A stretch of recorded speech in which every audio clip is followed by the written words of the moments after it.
মানে যেটা শব্দ করার কথা ছিল সেটা শব্দ করে না, বাকি সব শব্দ করে। ঠিক বাজেট নিয়ে আলোচনা নেই, কিন্তু সব বিষয়ে আলোচনা হয়েছে। রাজনীতির মাঠ থেকে সংসদের অধিবেশন কক্ষ সবখানি এখন তপ্ত হাওয়া। একদিকে স্থানীয় সরকার নির্বাচনকে কেন্দ্র করে নির্বাচন কমিশনের অক্টোবর থেকে রোডম্যাপ বাস্তবায়নের তোড়জোড়, অন্যদিকে দেশের রাজনৈতিক দলগুলোর মধ্যে বাড়ছে দূরত্ব ও পারস্পরিক অবিশ্বাস। সাভারে জাতীয় নাগরিক পার্টি বা এনসিপির জুলাই পদযাত্রা সমাবেশে ককটেল বিস্ফোরণ এবং সেই ঘটনার জন্য প্রশাসনের দিকে বিরোধী দলীয় চিফ হুইপ নাহিদ ইসলামের সরাসরি অভিযোগের আঙুল তোলার বিষয়টি রাজনৈতিক অঙ্গনে নতুন করে তুমুল বিতর্কের জন্ম দিয়েছে। সরকারের তরফ থেকে একে কেবলই রাজনৈতিক বক্তব্য বলে অভিহিত করা হলেও এনসিপি এবং 11 দলীয় ঐক্য স্পষ্ট করেই বলছে, একদলীয় শাসন ও লুটপাটের বিরুদ্ধে দাঁড়ানোই তাদের কণ্ঠরোধের অপচেষ্টা চলছে। এর উপর যুক্ত হয়েছে গণভোটের রায় বাস্তবায়নে জামায়াতে ইসলামের আলটিমেটাম। আসলেই কি দেশ আবার কোনো সংঘাত কিংবা একদলীয় শাসনের দিকে যাচ্ছে, নাকি এই অস্থিরতা কেবলই রাজনৈতিক ক্ষমতার দর কষাকষি? এসব প্রশ্নের উত্তর খোঁজার চেষ্টা করব আজ। দর্শক, আমি ফারনাজ জুই, সবাইকে আমন্ত্রণ জানিয়ে শুরু করছি নিউজ 24 এর নিয়মিত আয়োজন জনতন্ত্র গণতন্ত্র। নিবেদন করছে আড়াই সেল স্টিল। কোন পথের রাজনীতি, এই শিরোনামে আজকের আলোচনা এগিয়ে নিতে স্টুডিওতে আছেন দুজন সম্মানিত অতিথি। চলুন একে একে পরিচিত হই। আমার ডান দিক থেকে পরিচয় পর্ব শুরু করছি, আছেন মাহবুব কামাল, সিনিয়র সাংবাদিক। আমার সর্বডানে আছেন রাজিকুজ্জামান রতন, সহসাধারণ সম্পাদক, বাংলাদেশের সমাজতান্ত্রিক দল বাসদ। দুজনকে স্বাগত জানাচ্ছি আজকের আলোচনায়। জনাব মাহবুব কামাল, যেমনটি বলছিলাম যে জাতীয় নাগরিক পার্টি বা এনসিপির জুলাই পদযাত্রা সমাবেশে ককটেল বিস্ফোরণের ঘটনায় প্রশাসনের দিকে বিরোধী দলীয় চিফ হুইপ নাহিদ ইসলামের সরাসরি অভিযোগের আঙুল এবং সরকারের তরফ থেকে বলা হচ্ছে এটি রাজনৈতিক বক্তব্য। যদি আমরা বিষয়টি একটু বুঝতে চাই, বিশ্লেষণ করতে চাই, এর দায় আসলে কার উপর বর্তায়? না, এটা খুবই একটা মানে ধাঁধাই বলবো আমি, যে ওই সমাবেশে কত লোক ছিল?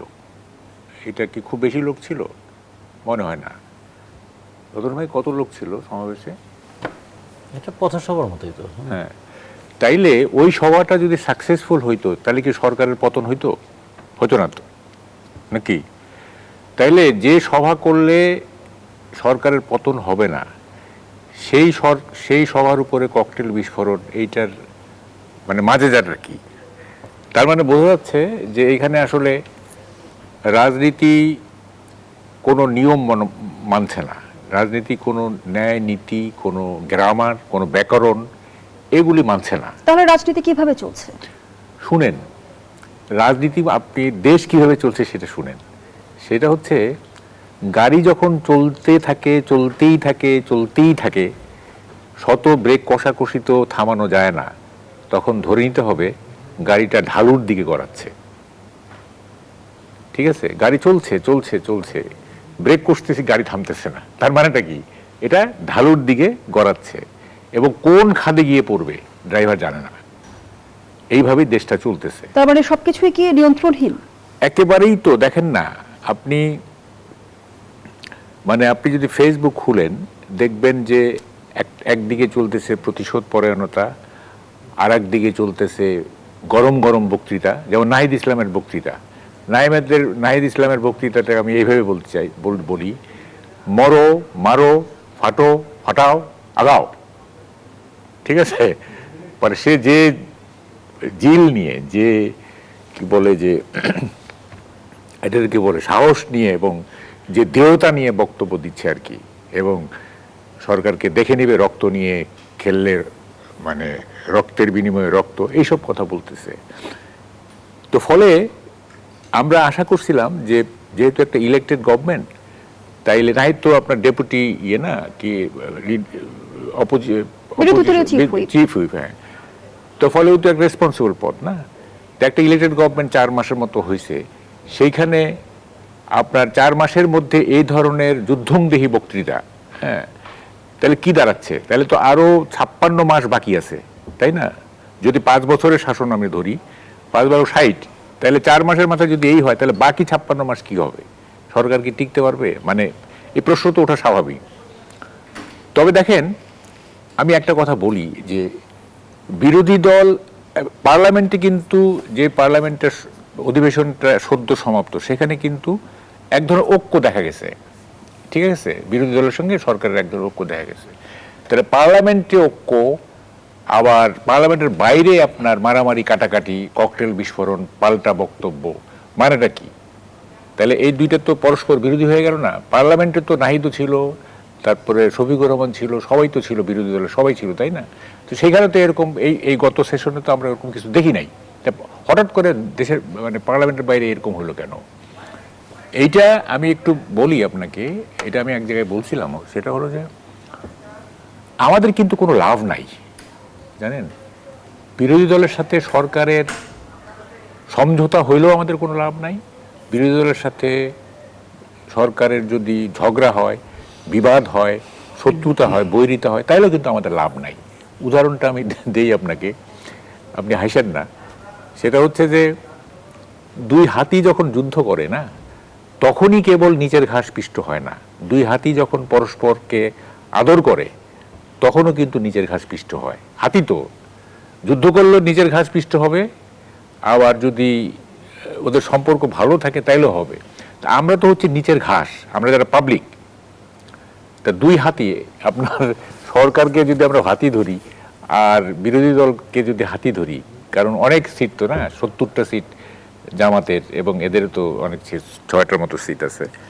তাহলে এদের ঝগড়া করলেই কি আর মানে ঐক্য করলেই কি? আমরা কিন্তু পার্সোনালি আমি যদি বলেন, I am not bothered about মানে আওয়ার ফিউচার। হ্যাঁ, আমি কোনো ভালো কিছু দেখি না। এইটা যদি দুই দলের মধ্যে সমঝোতা করে যদি রাষ্ট্র আগায়, তাইলেও কোনো ভালো হবে না। দুই দলের মধ্যে ঝগড়া করলে তো আরও হবে না। ফলে একটা আমাদের রাজনীতিতে একটা বড় ধরনের পরিবর্তন এসে গেছে। সেটা হলো যে সুস্থতা বলতে রাজনীতিতে এখন আর নাই। দেখেন, আপনি বলছিলেন ভালো কিছু দেখছেন না, এই যে আশাহত হবার পেছনে সুনির্দিষ্ট কোনো কারণ আছে কি? সুনির্দিষ্ট কারণ আমি বলি, দেখেন, রাজনীতি তো আছেই না, আরো দুইটা মেজর এরিয়াতে যদি আপনি যান, যেমন একটা অর্থনীতি, আর একটা হচ্ছে ডিপ্লোমেসি, ফরেন পলিসি। এই দুইটাও কিন্তু খুবই সন্দেহের চোখে দেখতেছি আমরা। আমরা নিশ্চিতভাবে যদি নাও বলি, সন্দেহের চোখে দেখতেছি। আমি পার্সোনালি দুইটা বিষয়ে সন্দেহের চোখে দেখতেছি। ইকোনমিক কি আমাদের খুব ভালো আছে? আমাদের ইকোনমি খুব ভালো আছে? ইকোনমির যে সমস্ত ইন্ডেক্স, যে সমস্ত প্যারামিটার আমরা দেখতেছি, সবগুলি তো ডিসঅ্যাপয়েন্টিং। যেমন আমি এক এক করে বলি, যেমন ধরেন যে এই নতুন ইনভেস্টমেন্ট নাই, তারপরে কতগুলি গার্মেন্টসের কারখানা বন্ধ হয়ে গেছে, 5 শতাধিক কারখানা গ্যাস সংযোগের অভাবে ফাংশনে যেতে পারছে না, ইনফ্লেশন ডাবল ডিজিটের কাছাকাছি, তারপরে ধরেন যে সরকার ব্যাংক থেকে লোন নিচ্ছে, টাকা ছাপাচ্ছে, এটাও জানা যাচ্ছে। তারপরে ধরেন যে এই কি বলে যে একটা যে ইকোনমিতে যে একটা চাঞ্চল্য আসবে, ফরেন ফান্ডিং যে সমস্ত, এই যে চায়নাতে গেল না, এই যে প্রধানমন্ত্রী গেলেন, এই চায়না সফর কি আসলে ফ্রুটফুল হয়েছে? মানে টাকার প্রশ্ন যদি বলি, হ্যাঁ কিছু কথা হয়েছে, আপনার তিস্তা প্রকল্প, তারা আমরা দেখলাম মালয়েশিয়া শ্রম বাজার খুলেছে। আচ্ছা, মালয়েশিয়ার শ্রম বাজার খুলেছে, এটা ঠিক আছে, ইটস পজিটিভ নিউজ, এটা বলবো। তবে আনলেস এই প্রক্রিয়া শুরু হয়েছে, হ্যাঁ দেখেন, বাংলাদেশে কোনো কথা কিন্তু এখন আপনি সাথে সাথে বিশ্বাস করবেন বা সাথে সাথে রিজেক্ট করবেন, সাথে সাথে বিশ্বাসও করার সুযোগ নেই, সাথে সাথে মানে প্রত্যাখ্যান করার সুযোগ নাই। হ্যাঁ, মানে ফটোকার্ড যেসব ফটোকার্ড, এগুলি তো ধরেন যে এআই দিয়ে বানানো হয়, হয়, তার ম্যানিপুলেশন হয়, টুইস্ট করা হয়। হ্যাঁ, তো ফলে হইতে পারে বা শ্রমবাজার খুলছে, তো এখন এইটা প্রক্রিয়াটা শুরু হোক, যে মানে আসলে আমাদের শ্রমশক্তি মালয়েশিয়ার বাজারে যাচ্ছে কিনা, প্রক্রিয়া শুরু হলে তখন আমরা কনভিন্সড হব। অর্থনীতির যে নাজুক পরিস্থিতি আপনি তুলে ধরলেন জনাব মাহবুব কামাল, এর মধ্যে আমরা দেখছি রাজনৈতিক অস্থিরতা বাড়ছে, রাজনৈতিক দলগুলো কতটা দায়িত্বশীল আচরণ করছে? না, আমি তো একমাত্র দেখি প্রাইম মিনিস্টার। হ্যাঁ, প্রাইম মিনিস্টার হিমসেলফ, ওনার একটা গুডউইল আছে, ওনার একটা সদিচ্ছা আছে, উনি কিছু করতে চান, কিন্তু তিনি যাদের দ্বারা সারাউন্ডেড হয়ে আছেন, তারা কি তার কথা মানে টোটো ফলো করে? প্রাইম মিনিস্টারের অনেক উপদেশ বা ধরেন যে ইনডাইরেক্টলি যেটা বলতে চাই, সেগুলি কি তারা মানছে? যেমন ধরেন যে কৃচ্ছ সাধন, গাড়ি চালানো থেকে শুরু করে, এনারাও কি, অন্যান্য মন্ত্রীরা কি কৃচ্ছ সাধন করতেছে? সবাইকে গাড়ি নেয় নাই? প্রধানমন্ত্রী তো ইঙ্গিত করছেন যে আমরা কি বলে রাষ্ট্রের কাছ থেকে তেমন সুবিধা নিব না, এবং কতগুলি জায়গা উনি দেখায় দিচ্ছেন। কোন মন্ত্রী সেগুলি ফলো করছে আপনি বলেন? এবং আমি বলি কি দেখেন, মানে একমাত্র প্রধানমন্ত্রীর সদিচ্ছা কিন্তু এনাফ না, ঠিক আছে? এটা তো একটা কালেকটিভ বডি, তাই না? এই কালেকটিভ বডিতে একটা ইন্ডিভিজুয়াল কতটা সৎ হইলো, কতটা কি বলে রাষ্ট্রের প্রতি তার দায়বদ্ধতা বা দেশপ্রেম থাকলো, ইট লিটল ম্যাটার্স। হোল বডিটা যদি আপনি কাজ না করে, এবং সাথে সাথে বিরোধী দল যদি পজিটিভ রাজনীতি না করে, বিরোধী দল যদি কনস্ট্রাকটিভ রাজনীতি না করে, অর্থাৎ যেসব জায়গায় সমালোচনা করার কথা সেখানে সমালোচনা করব, যেসব জায়গায় আপনার সাজেশন দেওয়া দরকার সেসব সাজেশন দিব, তাইলে না একটা হয়। কিন্তু আমরা তো দেখতেছি যে এক ধরনের বৈরিতার সম্পর্ক দিন দিন প্রকট হচ্ছে। বিরোধী দল আসলে জাতীয় স্বার্থে বেশি সোচ্চার নাকি দলীয় স্বার্থে বেশি সোচ্চার, আমি সেই বিষয়টি আলোচনায় আনবো পরবর্তী অংশে। অসংখ্য ধন্যবাদ জানাচ্ছি জনাব মাহবুব কামাল। রাজিকুজ্জামান রতন, যেমনটি নাহিদ ইসলাম বললেন, আমাদেরকে খুনের পরিকল্পনায় বোমা বিস্ফোরণ করা হয়েছে, কেন বিদ্যুৎ বন্ধ করে দেয়া হয়েছিল সেই প্রশ্ন তুলেছেন তিনি। আমি একটু জানতে চাই যে রাজনৈতিক সমাবেশের নিরাপত্তা নিশ্চিতে প্রশাসনের কোনো ব্যর্থতা রয়েছে কিনা। অবশ্যই, মানে এর উদ্দেশ্য কি, কারা করেছেন, এবং এই ধরনের একটা সমাবেশে হামলা করার মধ্য দিয়ে কে লাভবান হয়, কারা ক্ষতিগ্রস্ত হয়, সেগুলো আমরা ব্যাখ্যা করতে পারবো। কিন্তু প্রথমত তো দায়িত্বটা পালন করতে হবে যেখানে সমাবেশটা চলছে সেখানের প্রশাসন কি করছেন। আপনারা জানেন যে সাভার এমন একটা জায়গা যেখানে একের পর এক কারখানা বন্ধ হচ্ছে, গাজীপুরে কারখানা বন্ধ হচ্ছে, শ্রমিকরা বেকার হয়ে যাচ্ছে, কারখানায় কাজ নেই, অসন্তোষ আছে, সেরকম একটা পরিস্থিতি। ফলে যে কোনো ধরনের একটা ছোট ঘটনাও ওখানে একটা উত্তেজক পরিস্থিতি তৈরি হয়ে যেতে পারত। তো সেই ক্ষেত্রে প্রশাসনের তো একটা দায়িত্বশীল ভূমিকা থাকা উচিত ছিল। আর 2 নম্বর হচ্ছে যে কোনো রাজনৈতিক দল তারা সভা সমাবেশ করলে তার নিরাপত্তা দেওয়ার দায়িত্ব কার? সেটা তো প্রশাসনের। তো ফলে প্রশাসনকে তার দায়িত্বটা পালন করতে হবে। এই দায়িত্ব পালনের গাফিলতি থাকলে সেটা আমাদের অবশ্যই সেটা দূর করার চেষ্টা করতে হবে। কিন্তু আরও 2-1টা জিনিস আমাদের খেয়াল রাখতে হবে, যে ইস্যুগুলো নিয়ে আজকে রাজনীতিতে আমরা উত্তেজনা দেখছি, জনগণের মধ্যে কিন্তু বিষয়টা অন্যরকম। জনগণের কাছে এই বিষয়টা কি, এটা জুন মাস শেষ হয়ে জুলাই মাস পড়েছে, একটা নতুন বাজেট হয়েছে, এই বাজেটের প্রতিক্রিয়া তাদের জীবনে কি? আমাদের সরকারি কর্মচারী 14.5 লাখ, 14.5 লাখ কর্মচারীর বেতন বাড়বে বলে একটা ঘোষণা এসছে। দেশের শ্রমশক্তির পরিমাণ 7,60,00,000। এদের মধ্যে বিপুল অংশ হচ্ছে অপ্রাতিষ্ঠানিক খাতের শ্রমিক, দিনের দিন খাওয়া শ্রমজীবী মানুষ। এর মধ্যে কৃষি শ্রমিক আছে। তাহলে তাদের জীবনের ব্যয় নির্বাহ হবে কিভাবে? দ্রব্যমূল্য, মুদ্রাস্ফীতি কিছুটা কমেছে বলে আজকে একটা খবর পেলাম যে 9.5 থেকে 8.5 এসেছে। 8.5 আসা মানে কি? এই অঞ্চলের মধ্যে সবচেয়ে বেশি মুদ্রাস্ফীতি তো আমাদের এখানে, 8.5 হলেও। আবার তার সঙ্গে যদি আমরা খেয়াল করি যে মধ্যপ্রাচ্যের যুদ্ধ পরিস্থিতি, সেই যুদ্ধ পরিস্থিতির প্রভাব আমাদের অর্থনীতিতে কীভাবে পড়ছে, বাণিজ্যে কীভাবে পড়ছে, রপ্তানি পণ্যে কীরকম পড়ছে। আর একটা বিষয় দেখুন কিভাবে ঘটনাগুলোকে আড়াল করা হয়। ইরানের খামেনির ইয়েতে জানা যায়, তারা বেশ কিছুদিন পরে জানাজা করেছে, সেই জানাজায় গিয়ে হাজির হয়ে গেলেন কার বিরুদ্ধে? জানাজা করতে গিয়ে তাকে হত্যা করেছে কে? মার্কিন যুক্তরাষ্ট্র। তা মার্কিন যুক্তরাষ্ট্র কর্তৃক একটা স্বাধীন দেশের, একটা সার্বভৌম দেশের প্রধানকে এইভাবে হত্যা করার পরে তার জানাজায় গিয়ে যারা হাজির হলেন, তাদেরই দলের আবার এক অংশ এখানে বসে আবার জাতীয় সংসদের সামনে সেই মার্কিন যুক্তরাষ্ট্রের লোকদেরকে নিয়েই আবার দিবস পালন করছেন। মার্কিন যুক্তরাষ্ট্রের একটা জিনিস খেয়াল করেন, আজ থেকে 250 বছর আগে এই মার্কিন যুক্তরাষ্ট্রে যখন স্বাধীনতা ঘোষণা করা হয়েছিল 1776 সালের 4 জুলাই, কি দারুণ একটা ঘোষণা তারা দিয়েছিলেন যে তারা বলছেন অল ম্যান আর ইকুয়াল। তারা তখন বলেছিলেন যে মানুষের জীবন এবং তার বেঁচে থাকার অধিকারের নিশ্চয়তা দিতে হবে, মানুষের সম্মানের মর্যাদা দিতে হবে। সেই আমেরিকা কি করছে? পৃথিবীর কোথাও কারো জীবন নিরাপদ রাখছে না। যেখানেই সম্পদ সেখানেই আক্রমণ, সেখানেই আগ্রাসন, সেখানেই লুণ্ঠন। ফলে যে ঘোষণা দিয়ে একদিন মার্কিন যুক্তরাষ্ট্র স্বাধীনতা ঘোষণা করেছিল, আজকে ট্রাম্পের নেতৃত্বে বলি আবার তারও আগের যারা ছিলেন, যারা প্রথম বিশ্বযুদ্ধ কিংবা দ্বিতীয় বিশ্বযুদ্ধের সময় কিংবা দ্বিতীয় বিশ্বযুদ্ধ পরবর্তীকালীন সময়ে একের পর এক কিংবা সাম্প্রতিক সময়, যদি অতি সাম্প্রতিক সময়ে আফগানিস্তান বলি, সিরিয়া বলি, ইরাক বলি, লিবিয়া বলি, এই সমস্ত জায়গায় যে ঘটনাগুলো ঘটিয়েছে, সেটা কি মার্কিন যুক্তরাষ্ট্রের স্বাধীনতার ঘোষণার সঙ্গে কোনো ধরনের সঙ্গতি আছে? এবং ইতিমধ্যে আমরা দেখলাম যে জাতীয় সংসদ ভবন প্রাঙ্গণে মার্কিন যুক্তরাষ্ট্রের স্বাধীনতা দিবসের অনুষ্ঠান আয়োজনের প্রতিবাদে বিক্ষোভ সমাবেশ করেছে সিপিবি। তারা বলছে যে দেশকে মার্কিন করদ রাজ্যে পরিণত করার চক্রান্ত চলছে। কি বলবেন এই বিষয়টি নিয়ে? এখন করদ রাজ্যটা নিয়ে হয়তো অনেকে বিতর্ক করতে পারেন, কিন্তু এটা যে একটা অপমানজনক বিষয় হয়ে গেল। অপমানজনক বিষয় হলো যে একটা দেশের স্বাধীনতা দিবস তারা পালন করতেই পারেন, স্বাধীনতা দিবস পালন করাতে কোনো বাধা নেই, কিন্তু মার্কিন যুক্তরাষ্ট্রের এখন রোলটা কি, সে বিশ্বের দেশে দেশে কি করছে এবং সবচেয়ে বড় কথা সময়টা কি।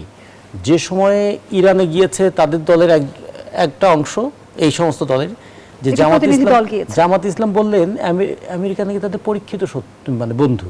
আচ্ছা, আমেরিকার পরীক্ষিত, এরা না বাংলাদেশে আবার শরিয়া আইন করতে চায়, তারা না বাংলাদেশে আবার একটা ধর্মভিত্তিক রাষ্ট্র তৈরি করতে চায়, আবার আমেরিকা তাদের পরীক্ষিত বন্ধু হয়ে গেল। এগুলো দেখতে হবে যে রাজনীতিতে কে কোন জায়গায় কার পাশে দাঁড়াচ্ছে, এবং সেই ক্ষেত্রে গোটা দুনিয়ার দেশে দেশে যারা যুদ্ধ চক্রান্ত চালাচ্ছে তাদের দেশের স্বাধীনতা দিবস তারা তো পালন করতেই পারেন, কিন্তু আমাদের এখানে যে ঘটা করে উদযাপন করার মধ্যে দিয়ে কী দেখালেন? এইখানে কিন্তু হাত ধরাধরি করেই দাঁড়ালেন। কারা দাঁড়ালেন? ওখানে বিএনপি দাঁড়ালেন, ওখানে এনসিপি দাঁড়ালেন, ওখানে জামাত দাঁড়ালেন। আচ্ছা, পার্লামেন্টে কয়েকদিন আগে একটা অভূতপূর্ব, আমরা বলবো যে ঘটনা ঘটেছে। বাংলাদেশের স্বাধীনতার পর এই রকম অভূতপূর্ব ঘটনা পার্লামেন্টে আর ঘটে নাই, যে একটা বাজেট পাশ হয়ে গেল, বিরোধী দল তার কোনো বিরোধিতা করে নাই। এমনকি নখদন্তহীন জাতীয় পার্টিকে যে বিরোধী দল বলা হতো, সেই জাতীয় পার্টিও কখনো গাইগুই করে কিছু বিষয়ে আপত্তি করেছিল। পুরো বাজেট বক্তৃতায় দেখুন, বাজেট বাদ দিয়ে অন্য সব বিষয়ে আলোচনা হয়েছে। মুস্তফা একবার একটা মানে ব্যঙ্গ করে বলেছেন আফগানিস্তান সম্পর্কে। সেখানকার ড্রাইভার বলেছিল তাকে যে আমার গাড়ির সবগুলো পার্টসই শব্দ করে, শুধু হর্নটা ছাড়া। মানে যেটা শব্দ করার কথা ছিল সেটা শব্দ করে না, বাকি সব শব্দ করে। ঠিক বাজেট নিয়ে আলোচনা নেই, কিন্তু সব বিষয়ে আলোচনা হয়েছে। এইরকম একটা ঘটনা আমরা ঘটতে দেখলাম না? সেখানে কোথায় হুঙ্কার দেখলাম? সেখানে সেই বাজেটে কেন কৃষির জন্য বরাদ্দ আরও বাড়লো না? সেই বাজেটে কেন শিক্ষায় এখন আমরা জিডিপির 2% বেশি উপরে উঠতে পারলাম না? সেই বাজেটে কর্মসংস্থানের দিক নির্দেশনা নাই কেন? সেই বাজেটে আমাদের শ্রমজীবী মানুষের জীবনমান উন্নয়নের জন্য রেশনে খাদ্য সামগ্রী সরবরাহ করার ক্ষেত্রে কোনো দিক নির্দেশনা নাই কেন? কিংবা সেই বাজেটে যে আমাদের 6,95,000 কোটি টাকা রাজস্ব আয় আসবে, আমাদের 9,38,000 কোটি টাকার মধ্যে এর যে প্রায় 70% আয় আসবে পরোক্ষ করের মাধ্যমে, সাধারণ মানুষের কাছ থেকে নেওয়া হবে। তাহলে সাধারণ মানুষের পরোক্ষ কর বাড়ছে, আর ধনীরা সেখানে লুটপাটও তাদের বাড়ছে। এই বাজেটের সময় বলা হলো যে আমাদের মাথাপিছু আয় বেড়ে আমাদের $3,020 হয়েছে। তার মানে প্রত্যেকের মাথাপিছু আয় এখন 3,68,000 টাকা। আমাদের গার্মেন্টস শ্রমিকের মজুরি কত? আমাদের কৃষকের আয় কত? তাহলে একদল মানুষের মাথার উপর দিয়ে সব সংখ্যাগুলো চলে যাচ্ছে, মাথার উপর ঋণের বোঝা বাড়ছে, আর আরেক দল মানুষের এত আয় বেড়েছে যে গড় করে আমরা একটা শিশুরও 3,68,000, একটা বৃদ্ধেরও 3,68,000 বানিয়ে ফেলছি। এই আয় কে করে আর এই আয়টা কে ভোগ করে? সেই বৈষম্যের ব্যাপারে কোনো কথা আছে? বৈষম্য বিরোধী আন্দোলন করে আমরা অভ্যুত্থান করেছিলাম। তারপরে ধরুন এই সক্ষমতার কোনো ঘাটতি দেখছেন কি? তারা কেন সদিচ্ছার করতে পারছে না? রাজনৈতিক দৃষ্টিভঙ্গির ব্যাপার। সক্ষমতা তো ঠিকই আছে, সরকার ফেলে দেওয়ার হুঙ্কার দেওয়ার সক্ষমতা তো আছে। আমরা দেখছি যে সংসদে নরম আবার রাজপথে গরম। কোন পথ আসলে বিরোধীদের অনুসরণ করছে সেটিও তো আসলে সংশয় তৈরি করেছে। সেটা হলো নিজের দায়িত্ব আড়াল করার পথ। দায়িত্ব আড়াল করার পথটা গ্রহণ করেছেন। জনগণের পক্ষে তারা থাকবেন না, তারা থাকতে চান আমেরিকার পক্ষে। ওই মার্কিন যুক্তরাষ্ট্রের সঙ্গে যে সম্পাদিত চুক্তি, সে ব্যাপারে কোনো গরম হতে তো দেখি না। আমরা বাংলাদেশের সঙ্গে বিশ্বের দেশে দেশে যে অসম চুক্তি, সেগুলো নিয়ে তো গরম হতে দেখি না। দেশের অভ্যন্তরে নদী, খাল দখল এবং দূষণের বিরুদ্ধে তো গরম হতে দেখি না। কিংবা দ্রব্যমূল্যের মূল্যবৃদ্ধি নিয়ে যে সিন্ডিকেট সক্রিয়, সেটা নিয়ে তো আমরা গরম হতে দেখি না। কিংবা আমাদের সাধারণ মানুষের জীবন এবং আয় বাড়ানোর ক্ষেত্রে কোনো সরব হতে দেখি না। ফলে এরা সময়ে সরব, অসময়ে নীরব, এইরকম একটা কথা আছে না? তাহলে এই জায়গায় কোন সময় জনগণের যখন অসময়, তখন তো তাদের জনগণের পাশে দাঁড়ানোর কথা। সেটা না হয়ে মাঝে মাঝে মনে হয় এটা পরিকল্পিত অস্থিরতার দিকে দেশটাকে নিয়ে যাওয়ার চেষ্টা করা হচ্ছে। জনাব মাহবুব কামাল, জানতে চাই যে আসলে বিরোধী দল দায়িত্ব এড়িয়ে যাচ্ছে কিনা? তারা কি জাতীয় স্বার্থে কাজ করছে নাকি নিজ দলের স্বার্থে কাজ করছে? এটা আসি, আমার সমস্যাটা হয়েছে কি, আপনার প্রশ্নের টু দি পয়েন্ট উত্তর দেওয়া হয় না। কারণ আমার আলোচক তিনি আমাকে প্রভোগ করেন। সেই বিষয়গুলো যুক্ত হ্যাঁ, এটা আগে বলি, রতন ভাইয়ের কথাগুলো একটু বলি। দেখেন আপনি যে বিবৃতির কথা বললেন না, এনারা কিন্তু পুরনো বিপ্লবী। নব্য বিপ্লবীরা কি করতেছে? 5ই আগস্টের পরে যে নব্য বিপ্লবীরা, এই যে এনসিপি বলেন, জামাত বলেন, সবাই তারা কি করতেছে আমেরিকার ব্যাপারটা নিয়ে? তারা কিছু বলতেছে? তারা তো কেউ কিছু বলতেছে না। এবং এক পুরনো বিপ্লবী জোনায়েদ সাকি, উনি ওই অনুষ্ঠানে ছিলেন। হ্যাঁ, সারা জীবন স্লোগান দেওয়া হয়েছে মার্কিন সাম্রাজ্যবাদ নিপাত যাক। আজকে মার্কিন সাম্রাজ্যবাদের অনুষ্ঠানে উনি গদগদ হয়েছেন আর কি। দেখেন মানে কি বলবো, এই যে আমেরিকা না আমাদের বন্ধু না, আচ্ছা ঠিক আছে বন্ধু, ওকে ফাইন, খুবই বন্ধু। তাইলে আমরা কিসিঞ্জারকে স্মরণ করি। কিসিঞ্জার আপনি জানেন, he is one of the most successful diplomats in our history, এবং ওনার অনেক অ্যাচিভমেন্ট আছে। কিসিঞ্জারের একটা কথা আছে, তার মেমোয়ার্সে উনি লিখছেন যে আমেরিকার শত্রু হওয়া বিপজ্জনক, আমেরিকার বন্ধু হওয়া ফ্যাটাল, অর্থাৎ প্রাণঘাতী। শত্রু হওয়া বিপজ্জনক, কিন্তু বন্ধু হলে সেটা প্রাণঘাতী, ফ্যাটাল। কিরকম দেখেন, উদাহরণ দিয়ে বুঝাই। যেমন ধরেন যে ইরানের সাথে যুদ্ধ হচ্ছে না, আমেরিকা কি করছে? বোমা ফেলছে, মানুষ মারছে, ই করছে, সেই করছে। ইরান কিন্তু এক্সিস্ট করতেছে, ইরান কিন্তু ধ্বংস হয় নাই, ধ্বংস হয়নি, কিন্তু আক্রমণ করতেছে, আবার সিজ ফায়ার, আবার আক্রমণ করতেছে, এরকম তো চলতেছে ব্যাপারটা না। কিন্তু ইরান ইজ এক্সিস্টিং, এবং মানে কি বলে জিততেও পারে, এরকম একটা অবস্থা। কিন্তু বাংলাদেশের সঙ্গে যে চুক্তিটা করা হয়েছে, বাংলাদেশ তো বন্ধু, তাই না? ইরান হচ্ছে শত্রু, শত্রু হয়ে ইরান এখন এক্সিস্ট করতেছে। বাংলাদেশের সঙ্গে যে বাণিজ্য চুক্তি হয়েছে, সেই বাণিজ্য চুক্তির প্রতিটা ধারা এক একটা অ্যাটম বোমা, এবং এটা আমাদেরকে নিংড়ে নিংড়ে নিংড়ে নিংড়ে শেষ করে দিবে। ওই যে বললাম, বন্ধু হইলে ফ্যাটাল, প্রাণঘাতী। হ্যাঁ, এই চুক্তি বাস্তবায়ন হওয়া মানে একটা চুক্তি বাস্তবায়ন হবে আমরা ক্ষয় হয়ে যাবে। তাহলে বর্তমান বাস্তবতায় কোথায় দাঁড়িয়ে বাংলাদেশ? একদিকে মার্কিন সাম্রাজ্যবাদের কথা বলছেন, অন্যদিকে চীন ভারত নিয়েও কিন্তু ভূ রাজনীতির জটিল সমীকরণ রয়েছে। সামনের দিনের চ্যালেঞ্জগুলো কি? প্রশ্নটি রাখছি, বিরতির পর ফিরছি। দর্শক, গণতন্ত্রের এই পর্যায়ে একটা বিরতি নিচ্ছি, সাথেই থাকুন। আবারও আমন্ত্রণ, দেখছেন নিউজ 24 এর নিয়মিত আয়োজন গণতন্ত্র। নিবেদন করছে RICL স্টিল। আমরা আবারও ফিরছি আলোচনায়। জনাব মাহবুব কামাল, যে প্রশ্নটি রেখে বিরতিতে গিয়েছিলাম, একদিকে মার্কিন সাম্রাজ্যবাদ, অন্যদিকে আমরা দেখছি চীন ভারত জটিল সমীকরণ তৈরি হয়েছে। এই যে বাংলাদেশ কৌশলগত এক ধরনের কূটনীতি পার করছে, অদূর ভবিষ্যতে বাংলাদেশের জন্য কি অপেক্ষা করছে? শুনেন, এই যাবৎকালের ইতিহাসে সবচেয়ে কঠিন ইকুয়েশনটা হলো আইনস্টাইনের E=mc²। এই কঠিন ইকুয়েশনটা আমি বুঝি, কিন্তু বাংলাদেশের রাজনীতির ইকুয়েশনটা আমি বুঝি না, বুঝছেন? এত জটিল এই ইকুয়েশন, রাজনৈতিক দলগুলোর মধ্যে বলেন, তারপরে আমাদের ফরেন পলিসির ইকুয়েশনগুলি বলেন। আপনি যেটা বললেন না, বাংলাদেশ এখন পঞ্চপাণ্ডবের পাল্লায় পড়ছে। America, China, Bharat, Pakistan, Turkey, পঞ্চপাণ্ডব। এবং এই পঞ্চপাণ্ডবকে আপনাকে ম্যানেজ করে, হ্যান্ডেল করে আপনাকে ফরেন পলিসি সাজাইতে হবে। জায়গান্তিক টাস্ক, এটা একেবারে জায়গান্তিক টাস্ক। আপনি চায়না গেলেন, আমেরিকা এটাকে কিভাবে নিচ্ছে, এটা একটা পয়েন্ট। এবং এর মধ্যে চীন মায়ানমার বাংলাদেশ করিডোরের আলোচনা চলছে, সেটি আসলে ওয়াশিংটন কিভাবে দেখছে? হ্যাঁ, ওরা করিডোর চাচ্ছে, আমেরিকা করিডোর চাচ্ছে। আচ্ছা, তারপরে মার্কিন চুক্তিতে আছে যে আমেরিকার কি বলে পারমিশন ছাড়া কোথা থেকে কিছু কেনা যাবে না, কোথাও কিছু করা যাবে না। আমেরিকার সিকিউরিটি কনসার্ন যেসব জায়গায়, সেসব জায়গাকে ফলো করে আমাদের স্ট্র্যাটেজি সাজাতে হবে। তো এগুলি, চায়না ভিজিটটা কি মার্কিন চুক্তির ভায়োলেশন না? Straight way violation. তাইলে কি মানে আমেরিকার সাথে সমঝোতা করে চায়নায় যাওয়া হয়েছে? এটা একটা প্রশ্ন। তাইলে এখন আপনি কয়টা সামলাবেন? আপনি চায়নার বন্ধু হইতে গেলে আমেরিকা সামলাতে হবে, ভারতকে সামলাতে হবে, এদিকে পাকিস্তান, টার্কি, এদেরও তৎপরতা আছে, নানাভাবে এগুলি তৎপরতা। এত ডিটেইলে আপনার তো সময় নাই। ফলে এই যে একটা কি বলে যে জটিল কি বলে যে ফরেন পলিসি হয়ে গেল আমাদের। হ্যাঁ, এবং এইটা আমি তো টকশোগুলো বলতেছি যে এটা একটা হাইয়েস্ট অর্ডার অফ ক্রাফটসম্যানশিপ লাগবে, একেবারে উচ্চ মাত্রার নৈপুণ্য লাগবে আপনার এই ডিপ্লোমেসিটা হ্যান্ডেল করতে গেলে। এবং কি হবে লাস্টলি, কি হবে আমি ঠিক জানি না। দেখেন, রাজনীতি তো আছেই, হ্যাঁ, অর্থনীতি এবং ফরেন পলিসি, এই দুইটা এখন আমার দৃষ্টিতে রাজনীতির চাইতে এই দুইটা বেশি আমার কাছে বেশি মনে হচ্ছে। কিন্তু বর্তমান সময়ে বাংলাদেশের পররাষ্ট্রনীতিতে নতুন মেরুকরণ লক্ষ্য করেন কি? ভারতের বিগত সময়ে যে আমরা হেজিমনি দেখেছি, সেই একচ্ছত্র আধিপত্যের দিন শেষ হলো কি?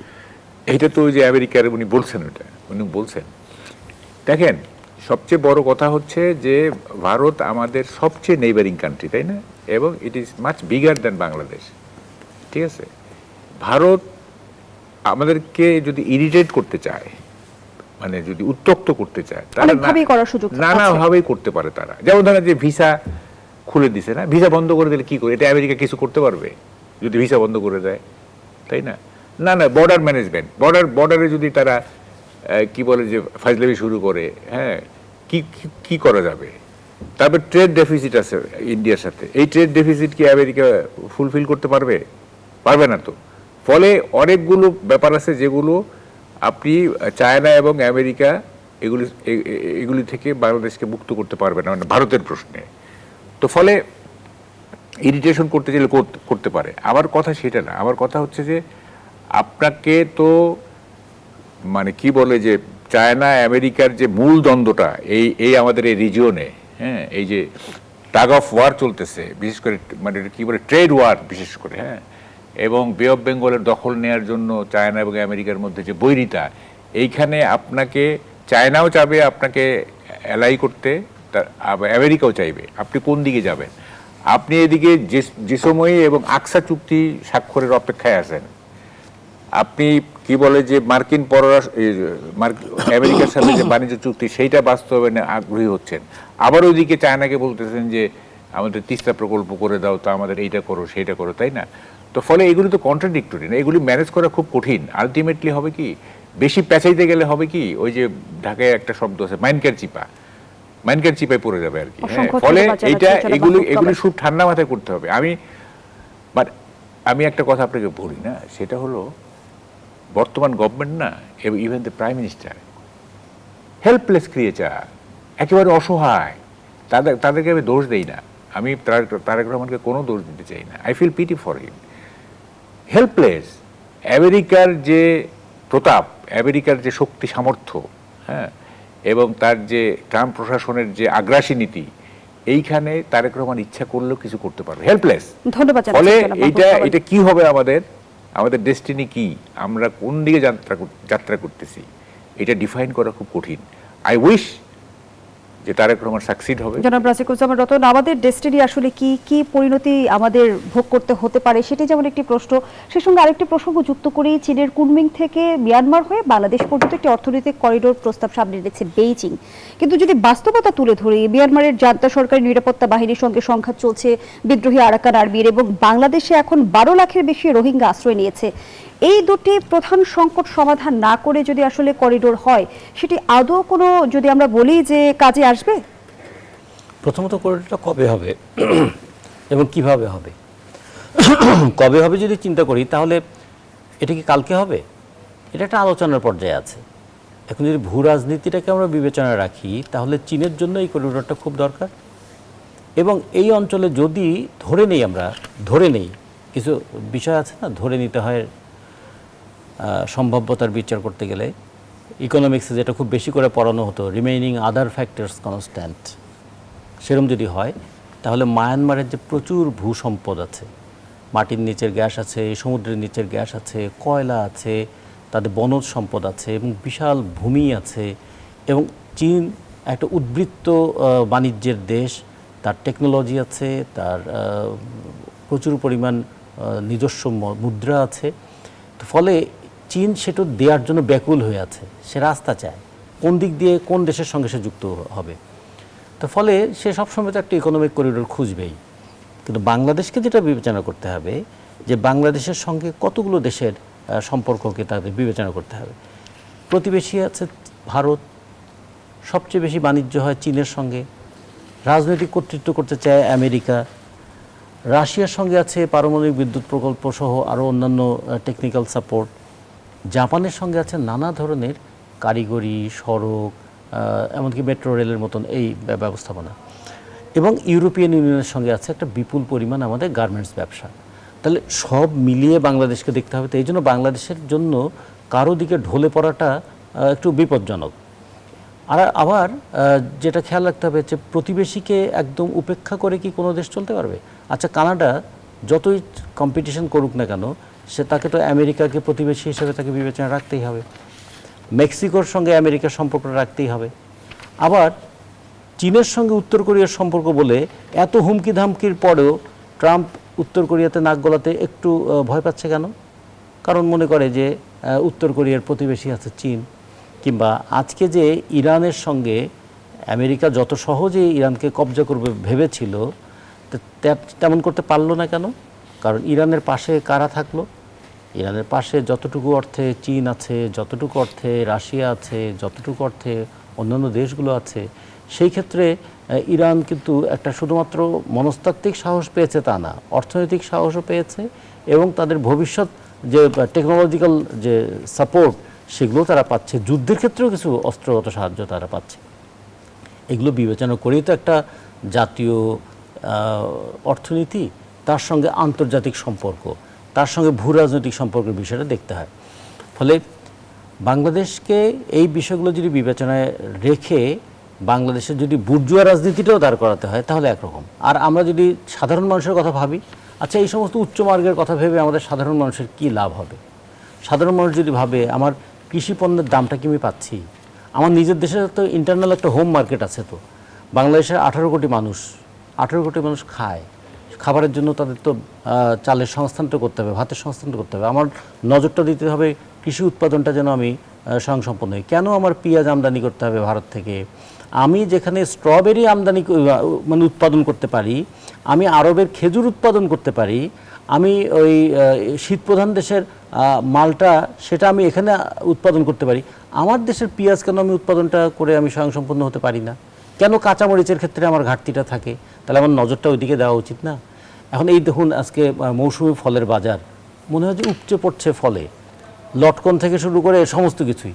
তার মানে আমাদের এই মাটি, আমাদের এই পরিবেশ এটা এমন যে এখানে যদি তারা একটু সহযোগিতা পায় তাহলে আমাদের যে নিত্য প্রয়োজনীয় দ্রব্যাদির মতো সেগুলো আমরা উৎপাদন করতে পারি। আবার যেটা উৎপাদন করে আলু, 1,03,00,000 টন আলু উৎপাদন করে কৃষক পড়েছে বিপদে, কারণ এই আলুটা সংরক্ষণ করবে কোথায়? তাহলে আমার নজরটা দেওয়া দরকার ছিল যে কৃষি পণ্যর দিকে আমি কতখানি নজর দিতে পারি।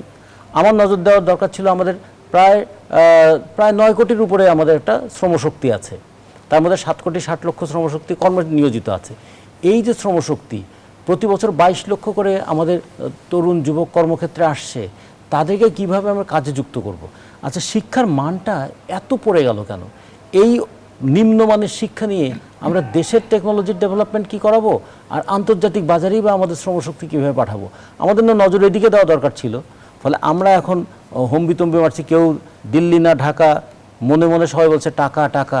ফলে টাকার মানে দুর্নীতি এক ধরনের দ্বিচারিতা আমাদের মধ্যে রয়ে গেছে, তৈরি হয়েছে। ফলে এই জায়গায় রাজনীতিটাকে নিয়ে আসতে হবে। রাজনীতিটাকে মানুষের রাজনীতি যদি না নিয়ে আসা যায় তাহলে এই ধরনের ওই কখনো কখনো কৃত্রিম উত্তেজনা তৈরি করা, হুঙ্কারের রাজনীতি চলতে থাকবে, হতাশার রাজনীতি চলে। একদল হুঙ্কার দেবে আর একদল শুধু হতাশার তৈরি করবে। সেই বাস্তবে জনগণের জন্য যে জামায়াত ইসলামী একদিকে সৎ লোকের শাসনের কথা বলে, দুর্নীতির বিরুদ্ধে কথা বলে, অপশাসনের বিরুদ্ধে কথা বলে, অন্যদিকে আবার জামায়াতের এমপিদেরই একের পর এক বিতর্কিত কর্মকাণ্ডের খবর বেরিয়ে আসছে। এই বিষয়টি কিভাবে দেখে প্রশ্নটি রাখছি। আবারও বিরতির সময় হয়েছে।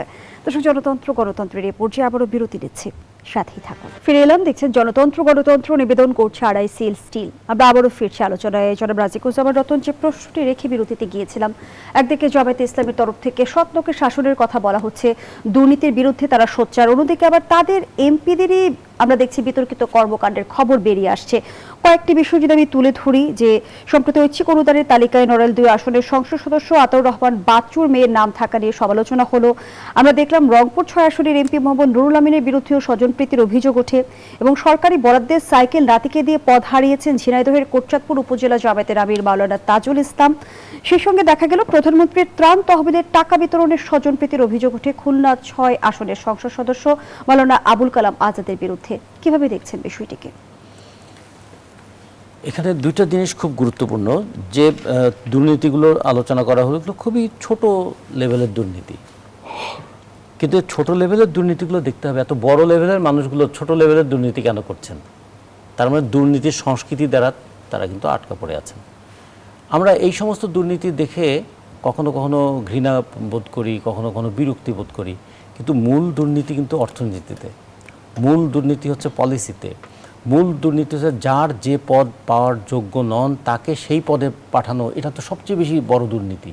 একজন বিশ্ববিদ্যালয়ের ভাইস চ্যান্সেলর হওয়ার জন্য, একটা ব্যাংকের ডাইরেক্টর হওয়ার জন্য, একটা ব্যাংক কিংবা জেলা সমর্থকদের মধ্যে কাউকে জেলার ডিসি বানানোর জন্য আমরা অন্তর্বর্তীকালীন সরকারের সময় দৌড়ঝাঁপ করতে দেখেছি না? ভিসি বানানো, ডিসি বানানো, ব্যাংক দখল করা, এগুলো কিন্তু প্রকাশ্যে অত বেশি আসে না, কিন্তু এটা হলো সিস্টেমেটিক করাপশন।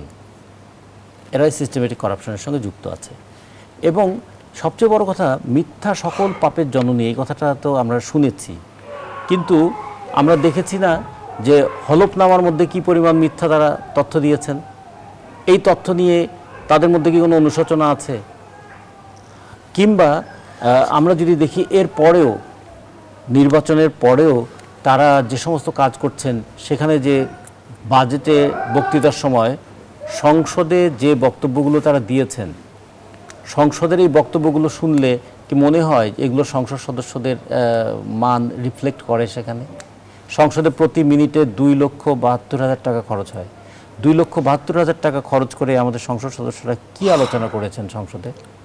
ফলে এগুলো যদি দেখি তাহলে বুঝতে হবে যে রাজনীতিতে যেহেতু প্রথম দুর্নীতিটা ছিল বেহেস্তের টিকিট দিয়ে সংসদ সদস্য হওয়া, কিংবা ভয় দেখিয়ে বা লোভ দেখিয়ে ভোট নেওয়ার চেষ্টা করা, টাকা দিয়ে ভোট কেনার চেষ্টা করা, ফলে আমরা এই জন্য রাজনীতিতে দুর্নীতিটা এমনভাবে অন্তর্ভুক্ত হয়ে গেছে যে আমরা বলি যে ক্ষমতা এবং দুর্নীতি এখন হাত ধরাধরি করে চলে।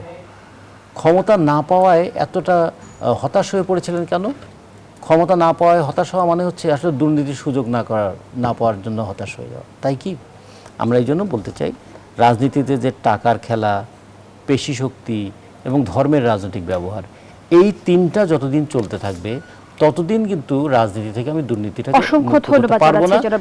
এক্ষেত্রে জনগণের সচেতনতা এবং প্রত্যেকটা ক্ষেত্রে প্রশ্ন করবার ক্ষমতা অর্জন করা। আমি সবচেয়ে বড় দুর্নীতিটা বলবো এইখানে, যখন কেউ প্রশ্ন করলেই তাকে হত্যাযোগ্য বানিয়ে ফেলা হবে, যখন কেউ পথে নামলেই তাকে নিপীড়নের মধ্যে পড়তে হবে, এইটা কিন্তু দুর্নীতির চাইতেও ভয়াবহ, জবাবদিহিতার অন্তরায় হিসেবে কাজ করে। ধন্যবাদ জানাচ্ছি জনাব মাহবুব কামাল। যখন ক্ষমতা আর দুর্নীতি একে অপরের সাথে হাত ধরাধরি করে চলে, তখন আসলে রাজনৈতিক দলগুলোর মাঝে যে আমরা পাল্টাপাল্টি অভিযোগ দেখি, সেটা কি শুধুমাত্র এই রাজনৈতিক বয়ানেই সীমাবদ্ধ থাকে কিনা? শোনেন, এই যে ছোট ছোট দুর্নীতির কথা বললেন না, ছোট ছোট দুর্নীতি যে করে, বুঝতে হবে বড় দুর্নীতি করার তার সুযোগ নাই। যে সুযোগ পাইতো সে বড় দুর্নীতি করত, কারণ দুর্নীতি তো করছে, তার মানসিকতা দুর্নীতিগ্রস্ত। তার মানে ওই যে বলে চরিত্র কি, সুযোগের অভাব। সুযোগের অভাব বলেই আমি চরিত্র বানাচ্ছি। দেখেন, দুর্নীতিটা একেবারেই মানে ক্রিমিনালাইজেশন যেটা হয়েছে সোসাইটিতে, এবং করাপশন যেভাবে রন্ধ্রে রন্ধ্রে মিশে গেছে, এইটা এখন অনিরাময়যোগ্য হয়ে গেছে। হ্যাঁ, এবং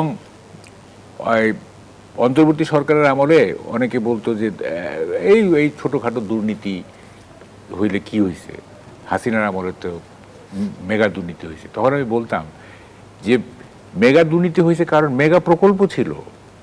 এই অন্তর্বর্তী সরকারের আমলে তো মেগা প্রকল্পই নাই। মেগা প্রকল্প না থাকলে মেগা দুর্নীতি হবে কিভাবে, তাই না? যমুনা সেতু একটা হাজার হাজার কোটি টাকার প্রকল্প, তো এখান থেকে দুর্নীতি, বড় দুর্নীতি হয়েছে। ফলে এগুলি বলে লাভ নাই। আমাদের চরিত্রে কতগুলো ডিজেনারেশন হয়ে গেছে, অধঃপতন হয়ে গেছে, এবং এটা কিভাবে রিকভার হবে আমি জানি না। দেখেন, এই যে রাজনীতিটা দেখেন ক্রমেই কিন্তু সহিংসতাপূর্ণ হয়ে যাচ্ছে। আপনি খেয়াল করতেছেন কিনা দেখেন, পাকিস্তান আমলে আমরা কি দেখছি, প্রতিপক্ষের উপরে ঝাঁপায় পড়তো কি নিয়ে, হকি স্টিক, বড় জোর ড্যাগার, ঠিক আছে? এখন কি হচ্ছে, এটা পিস্তল টিস্তল ছাড়াই দিয়ে এখন আপনার বোমায় চলে আসছে, ঠিক আছে? এই যে ককটেলের পরে তো বড় ধরনের বোমা। এবং সহিংস রাজনৈতিক বাস্তবতায় স্থানীয় সরকার নির্বাচন আয়োজন বড় চ্যালেঞ্জ তৈরি করবে কিনা? অবশ্যই করবে, চ্যালেঞ্জ তো সবসময় আছে। এবং দেখেন, আমি কালকে একটা স্ট্যাটাস দিছি যে এই যে ঝুঁকিপূর্ণ রাজনীতি না, তারপরেও দেখেন ঝুঁকি নিচ্ছে সবাই। আমি লিখছি, তার মানে কি, নো রিস্ক নো গেইন।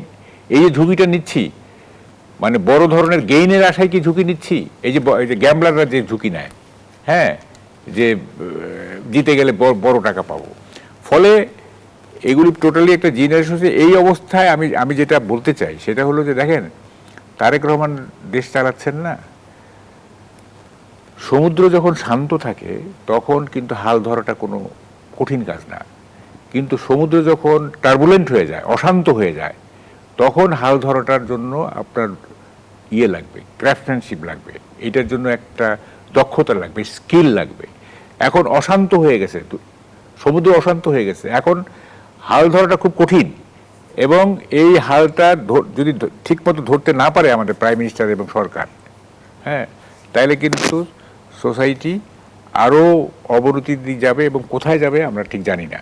ওই যেটা বলছিলাম যে ঢালুর দিকে গড়াচ্ছে কিনা, দেশ তো চলতেছে, গাড়ি চলতেছে, হ্যাঁ, গাড়ি থেমে নাই, কিন্তু এটা কি সমতলে যাচ্ছে না ঢালুর দিকে গড়াচ্ছে, দ্যাট ইজ দ্য পয়েন্ট। ঠিক আছে? তো I would request his excellency prime minister যে he should hold the helm. এই যে মানে কি ধরা, হাল ধরতে হবে স্ট্রংলি, এবং এই টার্বুলেন্ট যে সমুদ্র, এই যে অশান্ত সমুদ্র, এখান থেকে আমাদেরকে রক্ষা করতে হবে। এটা প্রাইম মিনিস্টারের প্রতি আমার এটা আবেদন থাকবে। এবং এই জন্য আমি একটা কথা একটু এক্সপ্লেইন করি, সেটা হচ্ছে দেখেন, একটা সোসাইটির স্ট্রাকচার হচ্ছে অর্থনীতি, ঠিক আছে, সুপার স্ট্রাকচার হচ্ছে রাজনীতি বা অন্য কালচার টালচার ইত্যাদি। অর্থনীতিটা যদি আপনি ভালো না করেন, হ্যাঁ, তাহলে কিন্তু রাজনীতিটা এলোমেলো হয়ে যায়, সুপার স্ট্রাকচার কিন্তু ভেঙে যাবে। সুপার স্ট্রাকচার তো রাজনীতি, অর্থনীতি হচ্ছে এই স্ট্রাকচার। তা এই ফাউন্ডেশনটা যদি আপনি ঠিক না করেন, সুপার স্ট্রাকচারে যা যা আছে, কালচার, পলিটিক্স থেকে শুরু করে মানুষের বিহেভিয়ারাল প্যাটার্ন, সব ভেঙে চুরে যাবে। তার মানে মূল বিষয়টিতে নজর দেওয়া, মূল বিষয় হচ্ছে অর্থনীতি। অসংখ্য ধন্যবাদ জানাচ্ছি জনাব মাহবুব কামাল, হ্যাঁ। ধন্যবাদ জানাচ্ছি রাজেকুজ্জামান রতন। আমরা আমাদের আয়োজনের একেবারেই শেষ পর্যায়ে, দর্শক এখানেই শেষ করছি জনতন্ত্র গণতন্ত্রের আজকের আয়োজন। ধন্যবাদ এতক্ষণ আমাদের সাথে থাকার জন্য।